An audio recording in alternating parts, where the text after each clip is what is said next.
আসসালামু আলাইকুম, কি অবস্থা সবার? এটা হলো Oppo A3X এন্ড এইটা হলো OnePlus Nord N30 SE 5G। আমি Oppo A3X এর রিভিউ করার পর আপনারা অনেকেই চেয়েছেন ভাই আমরা এই দুইটা ফোনের একটা এক্সট্রিম কম্প্যারিজন চাই এন্ড ডিটেইল কম্প্যারিজন চাই। সো সেইটা নিয়ে হাজির হয়েছে আজকে। এই দুইটা ফোনের ডিটেইল কম্পেয়ার করব এন্ড আপনাদেরকে যে কোনো একটা সাজেস্ট করব যে আপনাদের জন্য কোনটা ভালো হবে, কোনটা worth it হবে। তো হ্যালো গাইস, কেমন আছেন সবাই? আমি রবিন, আপনারা দেখছেন মোবাইল বাড়ি। তো চলুন শুরু করা যাক। সো প্রথমে যদি আমরা ডিজাইন নিয়ে কথা বলি তাহলে Oppo A3X এর ডিজাইনটা যদি আপনারা দেখেন, চমৎকার ডিজাইন, অনেক সুন্দর লাগবে, হাতে প্রিমিয়াম লাগবে, যত দেখবেন তত মনে হবে যে আরেকটু দেখি। সো Oppo ডিজাইন নিয়ে তো কোনো প্রকার সন্দেহ নাই। Oppo ডিজাইন খুবই ভালো করে, বিল্ড কোয়ালিটি যদিও প্লাস্টিকের, তো হাই রেঞ্জে আমরা হয়তো আরেকটু বেটার বিল্ড কোয়ালিটি আশা করি, বাট কিছু করার নাই, যা আছে তাতে আমাদের সন্তুষ্ট থাকতে হবে। অ্যাট দ্য আদার হ্যান্ড যদি আমরা OnePlus নিয়ে কথা বলি তাহলে এটার ডিজাইনটাও খারাপ পাচ্ছেন না, যদিও ডিজাইনটা লেটেস্ট মনে হয় না, কিছু আগের ডিজাইনই মনে হয়, বাট তারপরেও ডিজাইনটা কিন্তু সিম্পল এন্ড মিনিমালিস্টিক, যার কারণে দেখতে খারাপ লাগে না, হাতে নিয়ে এটাও প্রিমিয়াম ফিল দিবে। সো ডিজাইনটা হচ্ছে পার্সোনাল প্রেফারেন্স, আমার কাছে Oppo ডিজাইনটা ভালো লাগছে একটু বেশি, আপনাদের কাছে OnePlus এর ডিজাইনটাও বেশি ভালো লাগতে পারে। দুটো ফোনে ফুললি প্লাস্টিক বিল্ডের, সো সেইটা আমাদের মাথায় রাখতে হবে। এছাড়া পোর্টস এন্ড বাটন সবগুলো সিমিলারই ছিল, বাট পার্থক্য হচ্ছে OnePlus এ আপনারা নয়েজ ক্যান্সেলেশন মাইক পাচ্ছেন, যেটা আপনারা Oppo A3X এ মিস করছেন। ইভেন Oppo A3X এ আপনারা সিঙ্গেল স্পিকার পাচ্ছেন, যেখানে OnePlus এ আপনারা ডুয়াল স্পিকার পাচ্ছেন, মানে স্টোরি স্পিকার পাচ্ছেন, হুইচ ইজ গ্রেট। সো এইসব দিক থেকে অবশ্য OnePlus-টা এখন অব্দি তো এগিয়ে আছে, দেখা যাক সামনে শেষ পর্যন্ত কি হয়। সো এরপর আমরা কথা বলবো ফিঙ্গারপ্রিন্ট সেন্সর নিয়ে। দুইটাতেই সাইড মাউন্টেন ফিঙ্গারপ্রিন্ট রয়েছে, দুইটারই পাওয়ার বাটন ইন্টিগ্রেট করে দেওয়া হয়েছে ফিঙ্গারপ্রিন্ট সেন্সর। দুইটার ফিঙ্গারপ্রিন্ট সেন্সরের স্পিডই কিন্তু মোটামুটি ভালো ছিল, কিন্তু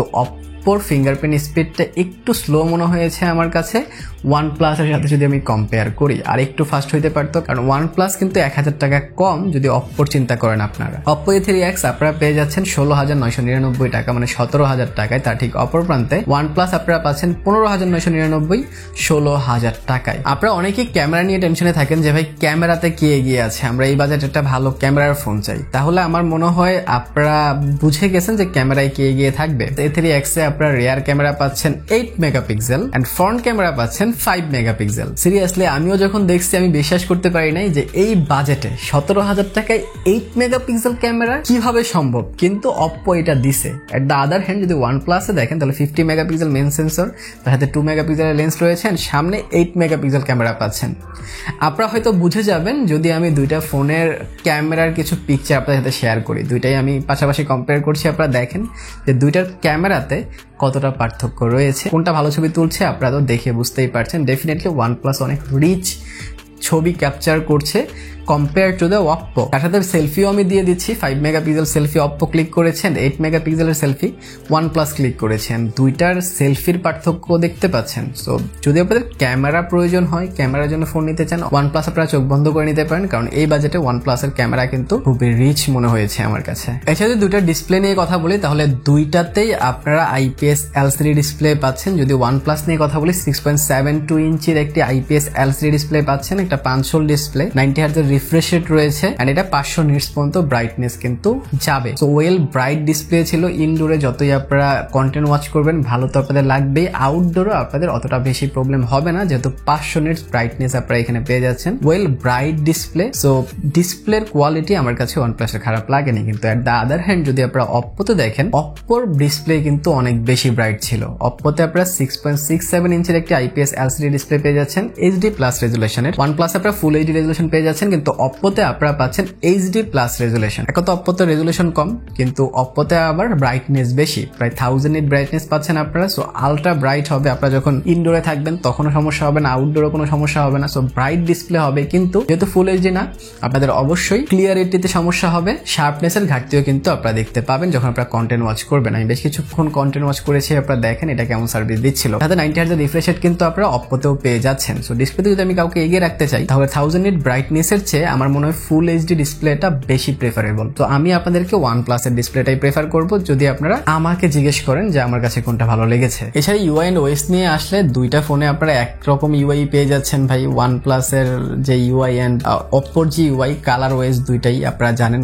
ভিতরে সব কালার OSই থাকে। সো দুইটার UI তো সিমিলারই ছিল, কিন্তু সিমিলার থাকলেও ভাই অনেক অনেক বেশি পার্থক্য রয়েছে দুইটাতে, কারণ দুইটাতে অপটিমাইজের অনেক বড় পার্থক্য রয়েছে। OnePlus এ যেখানে ফ্লুয়েন্ট ইউজ করতে পারছিলাম করছিলাম, কোনো প্রকার ল্যাগ হ্যাং কিচ্ছু দিচ্ছিল না। ইউআই ল্যাগের কথা তো বাদই দেন, এত সুন্দর অ্যানিমেশন দিচ্ছিল যখন এক অ্যাপ থেকে অন্য অ্যাপে যাচ্ছিলাম বা অ্যাপ ওপেন ক্লোজ করছিলাম। খুবই ভালো ফিল হয়েছে OnePlus-এ। তার ঠিক অপর প্রান্তে ঠিক বিপরীত ফিল হয়েছে Oppo A3X-এ। Oppo A3X-এ যেরকম সার্ভিস দিচ্ছিল, যেরকম পারফর্ম করছিল, আমার মনে হয় 12-13 হাজার টাকার ফোনও এর চেয়ে ভালো পারফরমেন্স দেয়, কারণ সেটা অনেক স্লো কাজ করছিল, অনেক ল্যাগ দিচ্ছিল। ইউআই ল্যাগের দেখা পেয়েছি আমি 17,000 টাকার ফোনে ডেফিনেটলি এরকম ইউআই পারফরমেন্স কখনোই আশা করি নাই, অ্যান্ড ভবিষ্যতেও আমি এটা আশা করব না। কিন্তু দুইটা ফোনে আবার র্যাম রোম আপনারা ভালো পাচ্ছেন। র্যাম রোম আপনারা 16-17 হাজার টাকায় 4 জিবি র্যাম পাচ্ছেন দুইটা ফোনেই, অ্যান্ড 128 জিবি রোম পাচ্ছেন। আমি জানি না এখানে OnePlus এর মতো কোম্পানি কেন 6 জিবি দিল না। অপ্পোর কথা তো বাদই দেন,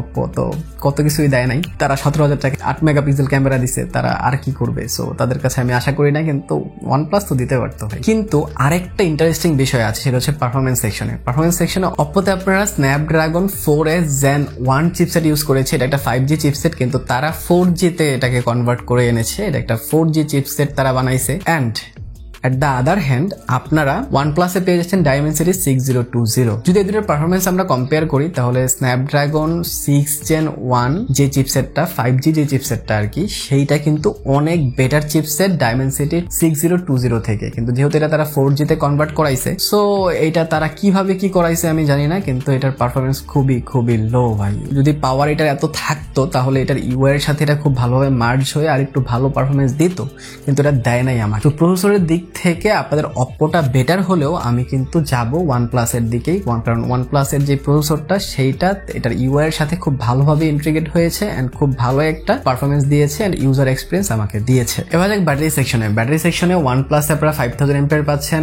এন্ড অপ্পোতে আপনারা পেয়ে যাচ্ছেন 5100 mAh।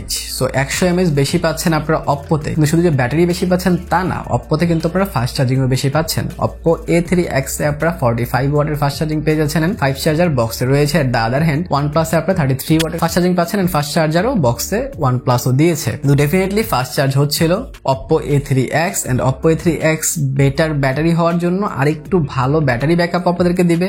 সো ব্যাটারি সেকশনে অবশ্যই অপ্পোটা এগিয়ে থাকবে। সো এট দ্য এন্ড আমি যদি আপনাদেরকে কোনো একটা সাজেস্ট করি, তাহলে আপনারা বুঝেই গেছেন ভাই, যদি বাজেট 16 থেকে 17,000 টাকা হয় ভাই, এন্ড আপনারা যদি চান Oppo A3X and OnePlus Nord M30 SE 5G থেকে একটা কিনবেন, তাহলে ডেফিনেটলি OnePlus আপনাদের জন্য, কারণ OnePlus-এ 5G-ও রয়েছে। যদিও 5G বাংলাদেশে কাজে লাগবে না, ভবিষ্যতে 5G আসলে সেক্ষেত্রে কাজে লাগলেও লাগতে পারে। সো OnePlus অনেক দিক থেকে এগিয়ে থাকবে। যদি আমি অপ্পোর সাথে কম্পেয়ার করি, ক্যামেরার দিক থেকে OnePlus এগিয়ে থাকবে, পারফরমেন্সের দিক থেকে OnePlus এগিয়ে থাকবে, ইউআই এক্সপিরিয়েন্সের দিক থেকে OnePlus এগিয়ে থাকবে, এন্ড OnePlus-এ stereo, speaker and noise cancellation মাইকও রয়েছে। সো একটা ওভারঅল খুব ভালো প্যাকেজ OnePlus প্যাক করেছে। শুধু 6 জিবিটা প্যাক করে দিলে হয়ে যেত। আই হোপ আপনারা সবকিছু বুঝতে পেরেছেন। বাট আপনাদের বাজেট যদি হয় একটু নিচে, 15,000 টাকার মধ্যে, ওই প্রাইসে আমি Realme C61 এর একটা water dust and drop test করেছি, সেটা একটা অসাম ভিডিও হয়েছে। সেটা দেখতে চাইলে এইখানে ক্লিক করতে পারেন। ভালো থেকে শুরু থাকেন। ভিডিওটা ভালো লাইক, কমেন্ট, শেয়ার, সাবস্ক্রাইব করে দিন। দেখা হবে পরে ভিডিওতে। টিল দেন, আল্লাহ হাফেজ।